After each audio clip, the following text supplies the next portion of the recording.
Côté maison, l'écologie dans notre quotidien. Bonjour Stéphanie. Bonjour Dipapé. Je suis ravi de te retrouver.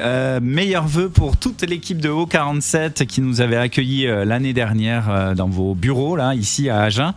Plein de bonnes choses et puis à toi aussi personnellement, la santé, le plaisir et puis que du bonheur pour 2026. Pareil, tout pareil à toi, aux auditeurs et au nom de notre présidente Geneviève Lelanic, l'ensemble des équipes d'Haut47.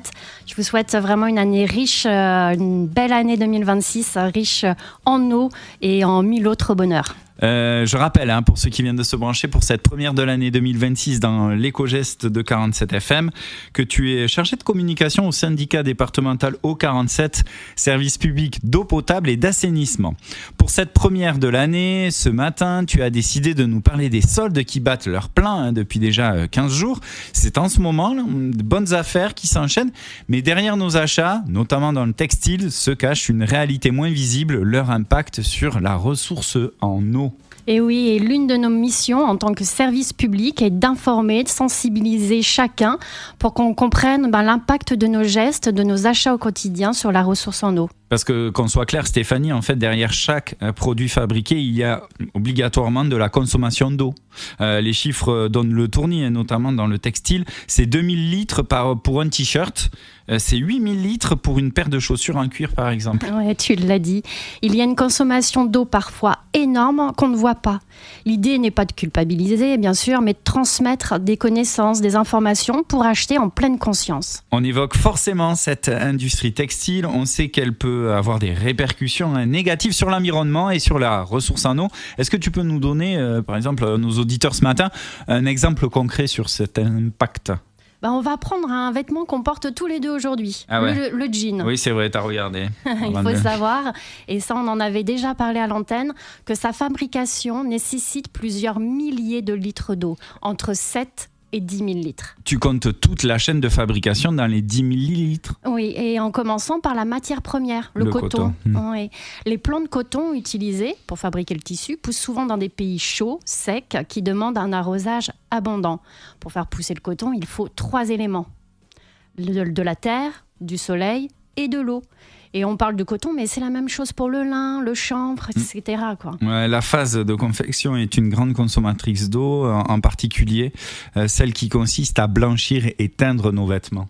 Il faut beaucoup d'eau pour décolorer le textile, pour appliquer les teintures, les produits chimiques qui les fixent. Et en moyenne, chaque kilo de textile teint nécessite entre 100 à 150 litres d'eau. Qu'en est-il aussi cet impact-là sur l'industrie textile qui consomme énormément d'eau, sur la pollution d'eau ? Eh bien, en plus de consommer beaucoup d'eau, le prêt-à-porter pollue également l'eau de la planète. Les produits chimiques utilisés lors de la production, ils sont rejetés directement dans l'eau. Selon l'Agence de l'environnement, la maîtrise de l'énergie, l'ADEME, l'industrie textile serait ainsi responsable de 20% de la pollution de l'eau à l'échelle mondiale. Et encore une fois, l'impact est distribué tout au long du cycle de vie du vêtement. En période de solde, on peut se laisser tenter par un nouveau jean, alors que l'on peut aussi en avoir déjà 2 ou 3 dans le placard. Je me souviens de la méthode Bisou, B-I-S-O-U, dont tu nous avais déjà parlé dans une précédente chronique. Tu peux rapidement nous rappeler en quoi elle consiste ? Ouais, la méthode Bisou, c'est un acronyme. Ouais.